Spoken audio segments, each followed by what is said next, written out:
here. So,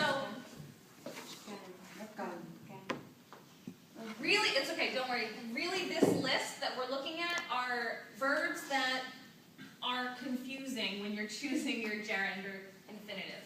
We already learned that these two, begin and start, I have to change my stars. Begin and start are both interchangeable. We can use them with gerunds or infinitives, except for what? Exactly, except for the continuous form. The continuous is also called what? The progressive. The continuous or the progressive form will use what? Yeah, 2 plus the base form, which we call the infinitive form. Forget we've already gone over. Did any of these give you trouble? These were all easy, huh? Yeah. Tell me what you guys wrote down for keep. Keep talking.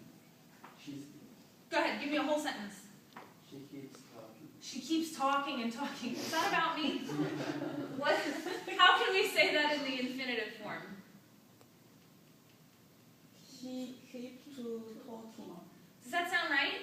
No. Even though you're saying it, you're all looking like, because it's not. This is a really confusing one. Your first sentence was correct about me. She just keeps talking. When we use keep with an infinitive, we're going to use an object as well. That's why this confused you, because it wouldn't be correct to say she keeps to talk. It sounds like a good idea, but it doesn't work. So let's think of an example.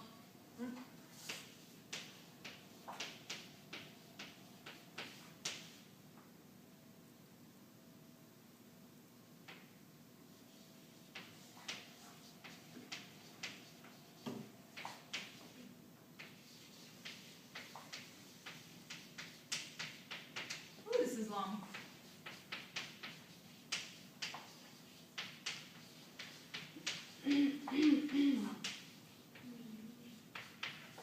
This took the whole black word.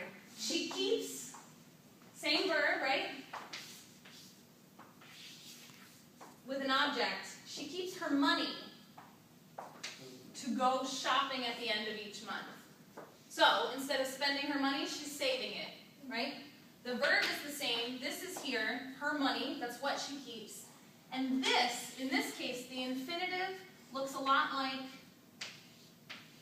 in order to or so that. These would all work in this context. She keeps her money in order to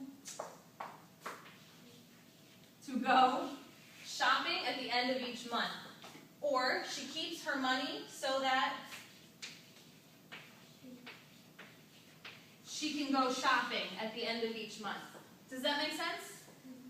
These three sentences mean the same thing, but that's only when you're using the infinitive form after keep. This is a really special one because it's the only time it's okay to use the infinitive. Does that make sense? Okay.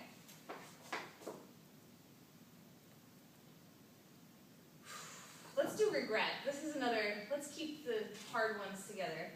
I regret not doing my homework. Very good. Can I erase this? Mm-hmm. I regret not... I regret not going to the airport with my friend. Oh my goodness, okay.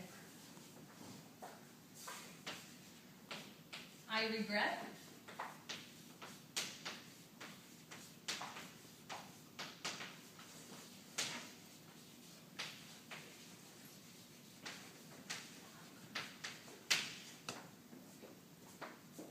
How about the infinitive form? Aha. It's really difficult. This is something you learn almost the way you learn an idiom. There are two expressions, one I think more common than the other, and they both mean to deliver bad news. We know that regret, if we know what this word means, we know that it has negative implications. Exactly, that's it. Someone has said this to you before. I regret. Infinitive, to tell you. I regret to tell you that you haven't been accepted. I regret to tell you that you haven't passed the test. I would never, ever, ever say, I regret to tell you you got an A in the class and you passed the test. Regret is only